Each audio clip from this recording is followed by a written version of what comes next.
नमस्कार, मैं हूं आपका दोस्त आलोक कुमार। अभिवादन स्वीकार कीजिए मेरा। बात आज बिहार में राहुल गांधी की यात्रा की और इस विश्लेषण की राहुल गांधी ने इस यात्रा से क्या खोया क्या पाया। चूंकि यात्रा अपने आखिरी चरण में है तो विश्लेषण का ही वक्त है। राहुल गांधी ने तकरीबन 23 जिलों के 1300 किलोमीटर को कवर किया है और इसके अलावा 50 कॉन्स्टिट्यूंसी बिहार की है, वहाँ उनकी यात्रा पहुँची है। वहाँ अपने हिसाब से कांग्रेस को एक बेस दिया है, आधार दिया। और राहुल गांधी खुद कह रहे हैं, जिस ढंग से उनके पीछे भीड़ उमड़ी, वो कह रहे हैं बड़ा मजा आया। सुनिए राहुल गांधी क्या कहते हैं। बिहार में यात्रा करके मैं आपको बताना चाहता हूं, मुझे बहुत मजा आ रहा है। राहुल अपने खुद इस यात्रा के बारे में, बिहार के लोगों के अंदर जो एक समझ है राजनीति की, वो काफ़ी प्रभावित करने वाली समझ है। खोने के लिहाज से बाद में बात, लेकिन जो उन्होंने पाया, उन्होंने ये पाया, प्रियंका गांधी खुद आई, उनके बाइक पे बैठी, कही कि राहुल गांधी के एंटरटेनमेंट के खातिर वो कुछ भी करने को तैयार है। देखिए जो भाव भाई बहन का, जो प्रेम का है, कैसे प्रियंका राहुल चले, कैसे राहुल गांधी ने तेजस्वी को तेजस्वी कह के संबोधित किया, जबकि एक मर्यादा होता है। विपक्ष के नेता हैं तेजस्वी यादव, तेजस्वी जी कह सकते थे। खोने की बात, जहाँ भाषा की मर्यादा के नाम पे राहुल गांधी ने काफ़ी कुछ खोया है, काफ़ी एक्सपोज हुए हैं। राहुल गांधी को इस यात्रा में ये सीखना चाहिए था, बिहार के नेता एक दूसरे के बारे में किस भाषाई अंदाज में बात करते हैं। वहाँ कभी तुम का कोई जगह नहीं है बिहार की भाषा में, हर कोई आप कहता है। अगर छोटी सी भी, अगर जैसे विपक्ष के नेता हैं तेजस्वी यादव, तो वो हमेशा माननीय कहे जाएंगे, विपक्ष नेता, बड़ी बात होती है। एक सम्मान के साथ उनका नाम लिया जाएगा, सिर्फ तेजस्वी यादव के साथ ही नहीं, विपक्ष के नेता के साथ ही नहीं, बल्कि उनको सीखना चाहिए मुकेश सहनी से, जो नए नए राजनीति में हैं, लेकिन क्या आदर भाव रहता है उनके अंदर। 2014 में मोदी जी ने कहा था कि हम अच्छे दिन लाएंगे। उन्होंने कहा था कि हर युवा को हर साल 2 करोड़ नौकरी देंगे। जो उनकी अभिव्यक्ति होती है, खांटी बिहारी की अभिव्यक्ति होती है, किसी को आप छोड़ के कुछ नहीं कहते हैं, तुम तड़ाक की बात बहुत दूर है। यही एक वजह है, मुकेश सहनी हमेशा से प्रिय हैं। वो या तो इधर तेजस्वी यादव के साथ हों या फिर प्रधानमंत्री मोदी के खेमे की ओर हों, नीतीश कुमार के साथ हों, नीतीश कुमार के मंत्रिमंडल में कैबिनेट मंत्री रहे, तो उन हमेशा कभी भी मुकेश सहनी, जो मुंबई से बड़े नीचे तरीके से आया, अपने संघर्ष करने से अपनी एक जगह बनाई, काफ़ी धनवान है, काफ़ी उन्होंने मुंबई के अपने इंटरटेनमेंट इंडस्ट्री काफ़ी अर्जित किया, लेकिन कभी भी उन्होंने भाषाई उच्च श्रृंखलता नहीं दिखाई, हमेशा सम्मान सबके लिए बात किया।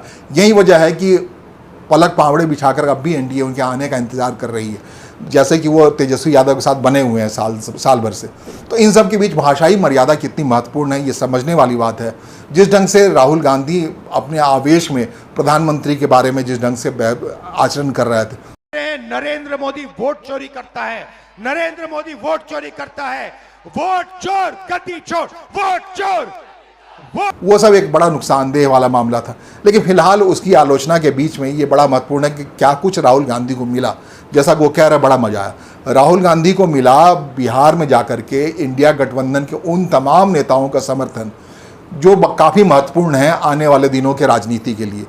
खुद MK स्टालिन, जो हिंदी विरोध की एक छवि कहलाते हैं, वो उनकी दरभंगा यात्रा में चले आए, अपनी बहन कनिमोझी के साथ चले आए। बड़ा महत्वपूर्ण है। उन्होंने भले ही संबोधन तमिल में किया, लेकिन उनका हिंदी अनुवाद हुआ। MK स्टालिन को समझ में आया कि देश में अगर राजनीति करनी है, राष्ट्रीय राजनीति में आनी है, तो हिंदी का क्या महत्व है। और MK स्टालिन के लिए दरभंगा का क्या महत्व है, इसके बारे में अगर बताएं तो MK स्टालिन का बचपन अपने हिसाब से अपने पिता M करुणानिधि की गोद में बीता है। M करुणानिधि दुनिया में नहीं है। उनके एक दोस्त, बड़े अजीज दोस्त हुआ करते थे, N शोभाकांत दास, जो लोकनायक जयप्रकाश नारायण के कहने पे चेन्नई चले गए थे। तो MK स्टालिन बचपन से M शोभाकांत को देखा। N शोभाकांत दास इसी दरभंगा के रहने वाले हैं, जिन्होंने जाकर के चेन्नई में खूंटा गाड़ा था, जो JP का आंदोलन था उसमें एक जगह बनाई थी। सिर्फ N शोभाकांत दास ही नहीं, बल्कि एक बहुत बड़े नायक हैं, इमरजेंसी के दौर के नायक हैं। इंडियन एक्सप्रेस अखबार के संस्थापक रामनाथ गोयनका, वो इसी दरभंगा से एक लोटा लेकर के चेन्नई की धरती पर गया था व्यापार में कमाने के लिए। वहाँ चेन्नई में उन्होंने इंडियन एक्सप्रेस को खड़ा किया, अखबार की दुनिया में दखल दी। तो कहते हैं कि इमरजेंसी के आंदोलन में M करुणानिधि जिस ढंग से एक्टिव थे तमिलनाडु के नेता के तौर पर, उसके पीछे यही N शोभाकांत दास और कुल मिलाकर के रामनाथ गोयनका का योगदान था, जो अपने हिसाब से अपनी लड़ाई लड़ रहे थे। और MK स्टालिन के बचपन में इन लोगों का हस्ताक्षर है, बहुत इंपॉर्टेंट हस्ताक्षर। इन्होंने देखा कि किस ढंग से अनन्य दोस्त के तरीके से एन शोभाकांत दास उनके घर आते जाते रहे थे। वही दरभंगा उनकी भूमि है, वहीं के इसी दरभंगा जिला के रहने वाले हैं, इसी जगह के रहने वाले। तो एक बचपन में जो स्मृति रही होगी वो यहाँ आकर के तमिलनाडु के मुख्यमंत्री MK स्टालिन को दरभंगा का आकर्षण में खींच लाई होगी। एक वजह, बड़ी वजह हो सकती है। गुड़चेरी में अब भी एन शोभाकांत दास का स्थापित किया हुआ, स्वर्गीय हैं वो, उनका स्थापित किया लोक नायक जयप्रकाश नारायण विद्यालय है, जो सिर्फ दिव्यांगों के लिए है। एक बड़ा महत्वपूर्ण विद्यालय है। वह तमिलनाडु की धरती पर जाकर के पुण्य करने वाले लोगों में से एक नॉर्थ इंडियन के तौर पर एन शोभाकांत दास हैं, रामनाथ गोयनका है, जिसका बड़ा हस्तक्षेप है MK स्टालिन के जीवन में। तो ये बड़ा महत्वपूर्ण, दरभंगा ही क्यों आए MK स्टालिन। और दूसरी बड़ी बात है, इसके जरिए MK स्टालिन ने राष्ट्रीय राजनीति में दखल दी। जिस ढंग से वो अपने को यूपीए में इंडी गठबंधन में पार्टनर के तौर पर चले आए। सिर्फ MK स्टालिन ही नहीं, कनिमोझी ही नहीं, बल्कि आने वाले में रेवंत रेड्डी भी हैं, तेलंगाना के मुख्यमंत्री। इसके अलावा अलग अलग अखिलेश आने वाले, अखिलेश यादव ज्वाइन करने वाले हैं इस राहुल गांधी की यात्रा में। तो एक तरह से विपक्ष नेता, प्रतिपक्ष के नेता के तौर पर राहुल गांधी उभर के आए हैं इस यात्रा से। जो उनका युवापन है, तेज तर्रारपन है, जो वाइट शर्ट में दिखते हैं, युवाओं से कनेक्ट करते हैं, भीड़ उन्हें देखने के लिए उमड़ी, उनको चाहने के लिए उमड़ी, ये सब बड़ा उम्मीद है, बड़ा हस्ताक्षर है जो पाया राहुल गांधी ने। राहुल गांधी ने एक एक्सेप्टेबिलिटी पाई है विपक्ष के नेता के तौर पर। लेकिन जो, जैसा कि मैं शुरू में कहा कि उनकी भाषाई आचरण है वो कई बार सीमाएं लांघ दी, वो गंवाने वाली बात है, वो सीखने वाली बात है राहुल गांधी के लिए। वो सीखें अपने साथी मुकेश सहनी से, वो सीखें। नरेंद्र मोदी जी क्या करना चाहते हैं?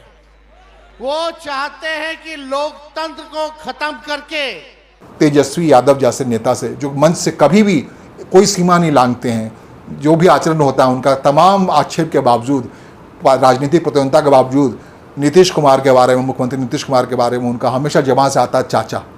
ये सारी चीज़ें हैं, बिहारी आचरण में है, कभी वो मानवीय मर्यादा को लांघता नहीं है। लेकिन राहुल गांधी के आचार विचार में ये बार बार दिखा। जिस ढंग से कई मंचों से उन्होंने प्रधानमंत्री सीधे अटैक किया, तुम तड़ाक करके, तूने कहा, ये कहा, वो कहा, ये बिहार के लोगों के लिए एक्सेप्टेबल नहीं है। राहुल गांधी को ये परिपक्वता दिखानी चाहिए, या बिहार में आए हैं तो अपने इस भाषाई शोधन में सुधार करना चाहिए। क्योंकि आप राजा के तरीके से, राजकुमार के तरीके से बाकी सबसे व्यवहार नहीं कर सकते। उनको सीखना चाहिए कन्हैया कुमार से, जो उनके बराबर दर्जे से आके मिलते हैं, हाथ मिलाते हैं।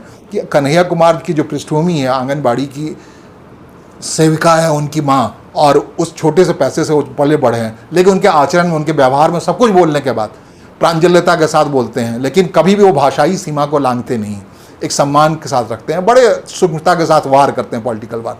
तो पॉलिटिकल वार भी हो जाए और किसी मानवीय जो एक सम्मान का सीमा है उसे लांघा नहीं जाए। पिता उम्र के व्यक्ति के बारे में क्या धारणा होनी चाहिए, क्या शब्द होने चाहिए, ये सब सीखने वाली बात है राहुल गांधी के लिए। लेकिन राहुल गांधी की जो उपलब्धि है इसमें, जैसा कि हमने कहा कि बड़ी है, पाया बहुत कुछ है। अब इस पाए को, राहुल गांधी को देखने के लिए इतनी बड़ी तादाद में लोग आए। लगभग भागलपुर दंगे, 89 में भागलपुर दंगा हुआ था, कांग्रेस के मुख्यमंत्री थे सत्येंद्र नारायण सिन्हा, उन दिनों में वो भागलपुर दंगा हुआ था। वही कहते हैं कांग्रेस के पराभव काल की शुरुआत थी। उसी के बाद कांग्रेस लगभग मोटे तौर पर पावर में नहीं आ पाई। राजीव गांधी 91 में चले गए। उसके बाद जो आए, राजीव गांधी के निधन के बाद उसके संवेदना की वजह से लोग वोट दे गए, तो नरसिम्हा राव चले आए। लेकिन कांग्रेस का दिल से उतरना 89 के भागलपुर दंगे से ही शुरू हो गया था। पहले मुस्लिम उसे छोड़े, उसके बाद धीरे धीरे करके दलित छोड़ते गए, और उसके बाद जो कुछ भी कांग्रेस के जीवन में हुआ ऐसे ही तात्कालिक तौर पे हुआ। जैसा कि हमने कहा, राजीव गांधी के निधन के बाद नरसिम्हा राव जो वोट हुआ, मास वोटिंग हुआ, उसमें कांग्रेस पार्टी को बहुमत मिला और सरकार बनाने की स्थिति आई, नरसिम्हा राव मुख्यमंत्री प्रधानमंत्री बने। इसी ढंग से एक अचानक झटके में मनमोहन सिंह आए, जो कि अटल बिहारी वाजपेयी की सरकार गई, इंडिया शाइनिंग की बात चली नहीं, और उसके रिएक्शन में अटल बिहारी वाजपेयी की सरकार के उस इंडिया शाइनिंग के कैंपेन के रिएक्शन में मनमोहन सिंह की सरकार चली आई। वो भले ही 2 बार रही, लेकिन जड़ में कांग्रेस पार्टी खोखली होती गई, जिसके लिए अटूट मेहनत करनी पड़ी राहुल गांधी को। राहुल गांधी को जो सफलता मिली है इसमें, पूरी यात्रा के दौरान जो 16 दिनों की यात्रा रही है, अद्भुत सफलता मिली है। बहुत जो प्यार मिला, जो स्नेह मिला है लोगों का, वो अद्भुत है। जो भीड़ आए हैं, लोग आए हैं, विपक्ष के नेता उनके पीछे उमड़े चले आए, ऐसा कभी नहीं हुआ था राहुल गांधी के जीवन में। बड़ी लंबी पदयात्रा की, लेकिन इस ढंग से पदयात्रा करने के बाद भी पूरे देश की भारत जोड़ो यात्रा में भी वो सफलता नहीं मिली, जो कि इस 16 दिनों के बिहार की वोटर अधिकार यात्रा में उनको मास कनेक्ट होने का मौका मिला, लोगों को समझने का मौका मिला। ये बहुत बड़ी बात है। यही वजह है कि इसमें उन्होंने अपनी बहन को भी उतारा, प्रियंका गांधी को भी लाए। MK स्टालिन से भी आग्रह कर पाया कि वो भी आएँ, वो कनिमोझी से भी आग्रह कर पाए, वो भी आए। तमाम सीमाओं को भाषाई सीमाओं को तोड़ते हुए छोड़ते हुए लोग चले आए। भले ही पड़ोस की ममता बनर्जी उनके साथ नहीं आई। ममता बनर्जी के नहीं आने की एक वजह है कि TMC हमेशा उस ग्राउंड पे, पश्चिम बंगाल के ग्राउंड पे कांग्रेस से लड़ती है। इसके अलावा, कांग्रेस के अलावा पड़ोस के झारखंड है, पड़ोस का, वहाँ से झारखंड मुक्ति मोर्चा के नेता चले आए। अभी हादसे के झारखंड मुक्ति मोर्चा के जो अध्यक्ष थे शिबू सोरेन, दिशाम गुरु, उनके निधन के बाद से वहाँ के मुख्यमंत्री तो नहीं आए, लेकिन काफ़ी नेताओं वहाँ आए, राहुल के मंच पर आए। अलायंस पार्टनर हैं उसके झारखंड सरकार में कांग्रेस पार्टी। तो कुल मिलाकर एक सर्वग्राह्यता मिली है राहुल गांधी को, पाने की बात जहाँ तक है। लेकिन खोने की बात है, जो कुछ भी हुआ अतरबेल में, जो जाले विधानसभा में, राहुल गांधी जैसे ही मंच से हटे उसके बाद से एक बड़ा मौका मिल गया सत्ता पक्ष को। उस मंच से जिस ढंग से प्रधानमंत्री के बारे में गालियां दी गई, बड़े ओछी भाषा शब्द का इस्तेमाल किया उन्हीं माइक से जिससे बोल के निकले थे राहुल गांधी, तेजस्वी यादव, तो अपने आप में एक इशू बन गया। हो सकता है FIR और गिरफ्तारियां हों, लेकिन ये अक्षम्य है बिहार की राजनीति में, बिहार के लोगों के लिए, कि आप किसी एक सीमा, भाषाई सीमा को लांघ नहीं सकते। तुम तड़ाक पर नहीं उतर सकते किसी के लिए। बिहार के लोगों को सब कुछ पसंद है, लेकिन ये पसंद नहीं है कि उनके स्वाभिमान को कोई ललकारे। तो ये एक नुकसान हुआ, बड़ा नुकसान हुआ। ये सबक भी है, राहुल गांधी को सीखना चाहिए, लोकप्रियता के बीच में संभलना चाहिए। उनके बारे में लगातार कहा जाता है वो बड़े से बड़े नेताओं को तुम तड़ा करके बात करते हैं। कहते हैं कमलनाथ जो मुख्यमंत्री हुआ करते थे, काफ़ी उनके पिता के दोस्त हैं, कई बार कमल कमल करके उसे पुकारते हैं। बिहार के लोगों को ये पसंद नहीं है। पिता को उम्र के व्यक्ति के साथ या चाचा जैसे व्यक्ति के साथ उस ढंग का आचरण होना चाहिए। भले ही आपकी राजनीतिक प्रतिबद्धता हो या जो कुछ भी हो, आपके कनिष्ठ हो, नीचे हो, अपने कलर को भी लोग आप करके बुलाते हैं, अपने चपरासी को भी आप करके बुलाते हैं। उम्र बड़ा मैटर करता है, अनुभव बड़ा मैटर करता है बिहार के लोगों के लिए। बड़ा से बड़ा राजा भी यहाँ बड़ा संभलता है भाषाई तौर पे, संबोधन के तौर पे किससे किस भाषा में संबोधित किया जाए। जैसा कि हमने कहा कि सफलता के शिखर पर चढ़ते जा रहे हैं मुकेश सहनी भी, बड़ा ग्राही होते जा रहे हैं पॉलिटिकल सिस्टम बिहार के, लेकिन उनकी भाषा सुनिए, हमेशा कभी भी भाषाई सीमा नहीं लांघते। तेजस्वी यादव जो विपक्ष के नेता हैं, काफ़ी यातनाएं झेली हैं, काफ़ी आरोप उन पर लगता रहा है, कभी भी वो संभलते नहीं। मोदी जी ही बोलते हैं, नीतीश कुमार ही बोलते हैं, क्योंकि उस कंपटीशन में पीछे छूट जाएंगे आप, तो बहुत पीछे छूट जाएंगे। ये राहुल गांधी को एक सबक के तौर पर लेना चाहिए। लेकिन जो कुछ पाया और उन्हें पाना है वो बड़ा महत्वपूर्ण है। ये यात्रा की सफलता को कांग्रेस संगठन में उतारना है। कांग्रेस संगठन में उतारने के लिए राहुल गांधी कह रहे हैं 1 तारीख को गांधी मैदान में अपनी रात बिताने वाले हैं। कांग्रेस पार्टी के संगठन को ज़मीन तक चेक करने वाले हैं बिहार में है या नहीं, क्योंकि यही टेस्ट है। कहते हैं कि कोतवाल अगर मजबूत है आपका तो वोट चोरी नहीं हो सकती। कोतवाल कौन है आपका? ये जो आपके ब्लॉक लेवल एजेंट हैं। अगर गहरे तादाद बूथ लेवल एजेंट जो हैं, जो बड़ी तादाद में अगर बूथ तक मजबूत है आपका संगठन, तो वहाँ वोट चोरी नहीं हो सकती, क्योंकि चुनाव आयोग ने इंतजाम कर रखा है कि BLA को ही अपनी आरोप बताने हैं, घर घर घूम के बताना है बूथ लेवल एजेंट्स को कि कहाँ कौन छूटा, कौन मरा, किसका नाम नहीं आया। वो करेक्शन का अधिकार बूथ लेवल एजेंट के पास है। और पूरा जो SIR हुआ है बिहार में, उसमें कांग्रेस के बूथ लेवल एजेंट्स नहीं के बराबर थे। कांग्रेस पार्टी राष्ट्रीय पार्टी के तौर पर उतनी बड़ी संख्या में नहीं दे पाई, अपने बूथ लेवल एजेंट्स को तैयार नहीं कर पाई। इसके पीछे यही है कि वहाँ कांग्रेस पार्टी का संगठन, जैसा कहा कि 1989 के भागलपुर दंगे के बाद से कांग्रेस पार्टी मास इरप्ट हो गई बिहार से, उत्तर प्रदेश से। और इसके पीछे एक और कारण है कि हमेशा अलायंस की पॉलिटिक्स में रहने की वजह से लोगों को लगता है कि चुनाव के वक्त में अलायंस पार्टनर को टिकट मिल जाएगा, तेजस्वी यादव की पार्टी को मिल जाएगा, RJD की पार्टी को टिकट मिल जाएगा, तो क्यों वो एक्टिव रहे। तो ये भी एक वजह है, कांग्रेस पार्टी अकेले वहाँ चुनाव नहीं लड़ी। लेकिन एक हौसला बनाया, लोग कह रहे हैं घबराहट सी है तेजस्वी यादव की पार्टी में, RJD के अंदर। जिस ढंग से राहुल गांधी की पार्टी, कांग्रेस पार्टी पूरे सक्रिय हो गई है, वहाँ की टिकट स्क्रीनिंग कमेटी एक्टिव है, जो वहाँ प्रणीति शिंदे हैं जिसकी अध्यक्ष हैं, राहुल गांधी के बड़े खास बताई जाती हैं, सुशील कुमार शिंदे की बेटी हैं, वो पार्लियामेंटेरियन हैं, वो बिहार के टिकट स्क्रीनिंग कमेटी के अध्यक्ष हैं।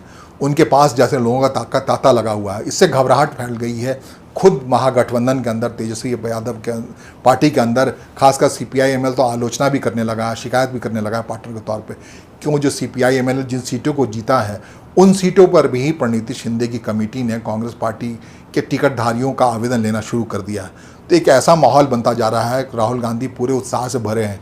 मुमकिन है बिहार में कांग्रेस पार्टी ये भी फैसला कर ले 243 सीट हैं, सारी सीटों पर उनके कैंडिडेट आ जाएं और उसके हिसाब से वो तोल मोल करें अपने पार्टनर, अलायंस पार्टनर से कि भैया दे दो, नहीं तो मेरा मजबूत कैंडिडेट वहाँ मौजूद है, मैं वहाँ से लड़ा लूँगा। तो ये सारी स्थितियाँ हैं, ये रस्साकसी अभी होना बाकी है। इस पूरी यात्रा के समापन के बाद गठबंधन के अंदर ही रस्साकसी होनी है, कितनी सीटों पे लड़ेगी कांग्रेस पार्टी, कितने सीटों पे उसके अलायंस पार्टनर लड़ेंगे, तेजस्वी यादव की पार्टी लड़ी है। यही एक वजह है कि कहते हैं किसी भी सभा से राहुल गांधी ने तेजस्वी यादव के मौजूदगी के बावजूद, संबोधन के बावजूद कभी कहीं नहीं कहा कि तेजस्वी यादव इंडी गठबंधन की ओर से बिहार में मुख्यमंत्री का चेहरा होंगे। वो कहते हैं सिर्फ ये छोटी सी बात को इस बात के लिए बचा रखी है उन्होंने कि जब अलायंस के टेबल पे बैठेंगे, जब सीट लड़ने के टेबल बैठेंगे, तब तोलमोल कायदे से हो पाए, तब हो सकता है कांग्रेस पार्टी कहे कि हाँ हमारे अलायंस के चेहरे, मुख्यमंत्री के चेहरे तेजस्वी यादव है। अब तक हर बार कांग्रेस पार्टी के नेता हों, खुद राहुल गांधी हों, कभी अपने जुबान से ये बात नहीं ला रहे हैं कि तेजस्वी यादव ही अलायंस के चीफ मिनिस्टर के उम्मीदवार होंगे। इसके पीछे एक बड़ी वजह है कि जैसे ही तेजस्वी यादव का नाम लिया जाएगा तो उसका नुकसान कांग्रेस पार्टी को हो सकता है। कांग्रेस पार्टी का नुकसान वैसे भी है कि इस अलायंस में, लालू यादव के अलायंस में, और वो जो 15 साल के शासन को याद दिला करके एनडीए शासन में रह रही है, उसमें कांग्रेस सहभागी रही है, ये बात फिर से एक बार सामने आएगी और वो नुकसान कांग्रेस पार्टी के शुचिता भरी इस पॉलिटिक्स का होगा, जिसके आधार पर उसे व्यापक समर्थन मिलता हुआ दिख रहा है। हाँ, अब बारी है पाने की, तो पाने के लिए ज़रूरी है राहुल गांधी को ज़मीन तक बिहार में अपने संगठन को चेक करना होगा, मजबूत करना होगा, बूथ लेवल एजेंट्स को मजबूत करना होगा, तभी वोट कन्वर्जन हो पाएगा, इस यात्रा की भीड़ का मतलब निकल पाएगा। नमस्कार, धन्यवाद।